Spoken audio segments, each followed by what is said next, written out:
Tikpi Tchadam, longtemps absent de la scène politique, fait un retour remarqué à l'occasion du 7e anniversaire de la Révolution populaire du 19 août 2017. Dans un message audio diffusé sur les réseaux sociaux, l'opposant critique sévèrement la récente transition du Togo vers une 5e république, qu'il qualifie de coup d'État constitutionnel. Appelant à un mouvement de libération nationale, Tchadam exhorte le peuple togolais à s'unir pour contrer le régime de Faure Gnassingbé, estimant que le temps des explications est révolu et qu'il est désormais urgent de passer à l'action.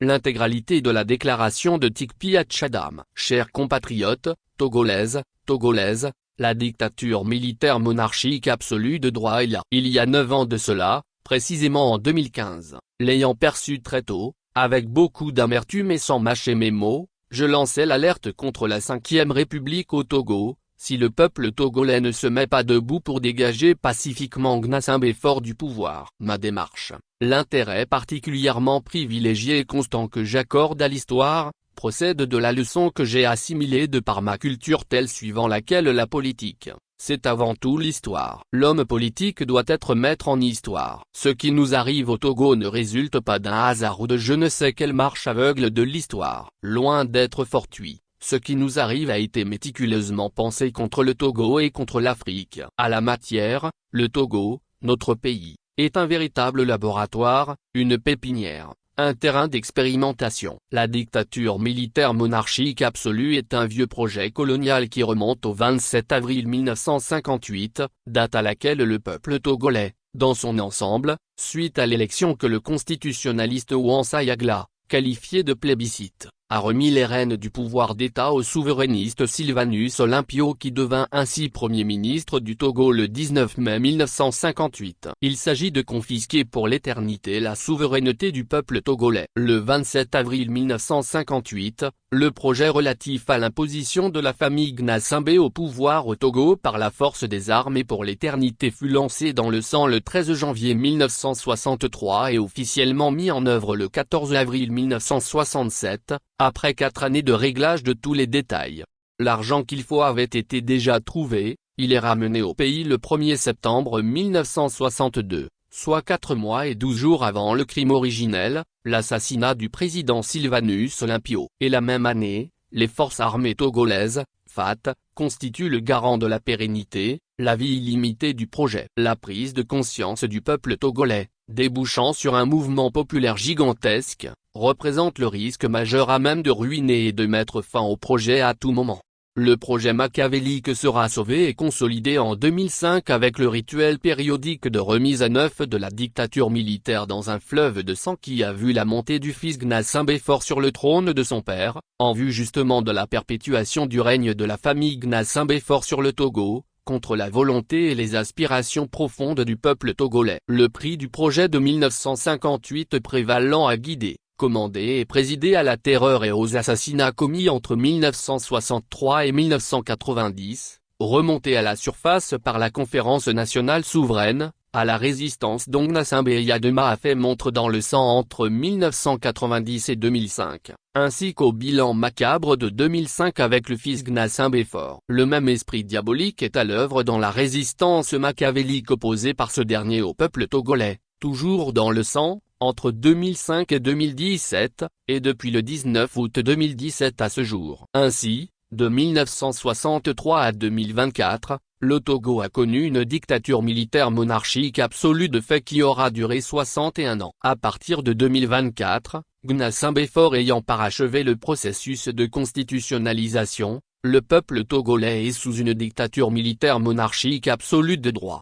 La dictature militaire monarchique absolue de droit est là. C'est un fait. La confiscation de la souveraineté du peuple togolais par le fusil le 13 janvier 1963 se trouve formalisée par sa constitutionnalisation en 2024. Par la fameuse constitution de la 5e République, la confirmation du cercle de division de la famille Gnassingbé Faure que j'ai exposé pour la première fois au cours d'un meeting public du Parti national panafricain PNP, tenu le 23 octobre 2016 au stade Dago NIV à Lomé, est faite. C'est une réalité. Pour ceux qui doutaient encore, Gnassingbé Faure, qui confirme la finalité du montage du cercle de division de la famille Gnassingbé Faure, écrit, signe et promulgue, Le pouvoir que je tiens n'appartient pas à l'armée. Le pouvoir que je tiens n'appartient pas aux forces de l'ordre et de sécurité. Le pouvoir que je tiens n'appartient pas au RPT Unir. Le pouvoir que je tiens n'appartient pas au Sud. Le pouvoir que je tiens n'appartient pas au Nord. Le pouvoir que je tiens n'appartient pas à Kara. Le pouvoir que je tiens n'appartient pas à Pia. Le pouvoir que je tiens appartient à ma famille,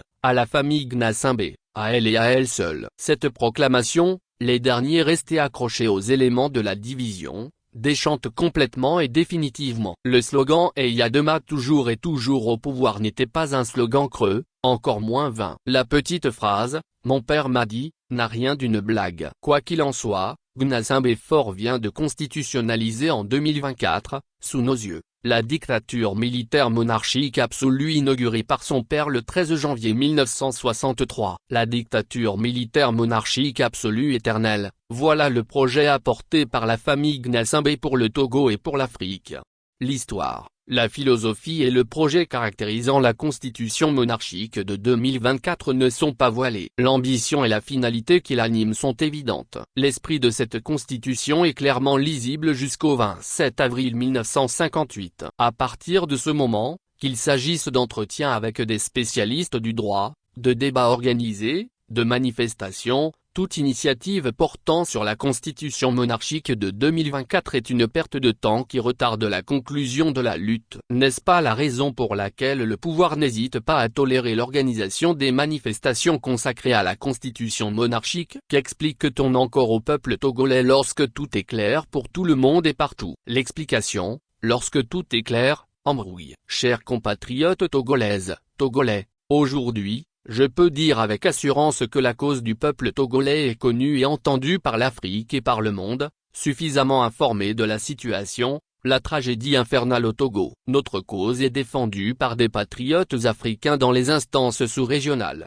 régionales et même internationales. Nous pouvons résister au devoir de reconnaissance. Je voudrais, à travers un homme, rendre un hommage mérité à tous ces patriotes panafricanistes engagés qui font ressentir au peuple togolais qu'il n'est pas un peuple orphelin dans sa longue lutte héroïque contre la plus vieille, féroce et cruelle des dictatures du continent africain. Honorable Guy Marius Sagna, digne fils d'Afrique. À ce stade de la lutte, je voudrais vivement attirer l'attention des gouvernements africains, souverainistes et panafricanistes, sur le fait qu'au Togo, depuis 61 ans aujourd'hui, le peuple togolais martyr a affaire, lui aussi, à un terrorisme, mais un terrorisme d'une nature atypique, le terrorisme d'État, dans une grande prison à ciel ouvert. Être terroriste contre son peuple et, dans le même temps, crier au terrorisme est une vieille arme, utilisée par le régime Gnassingbé depuis 1986, quand personne ne parlait de terrorisme, du moins en Afrique de l'Ouest. C'est un fait que tout gouvernement africain, souverainiste et panafricaniste, ne doit jamais perdre de vue dans ses relations diplomatiques et économiques avec le pouvoir en place de Togo, au nom de tout ce qui nous unit et nous lie depuis des millénaires, c'est-à-dire depuis l'Antiquité dans la vallée Nil natale au royaume, en passant par les empires. L'Afrique est vaste et le Togo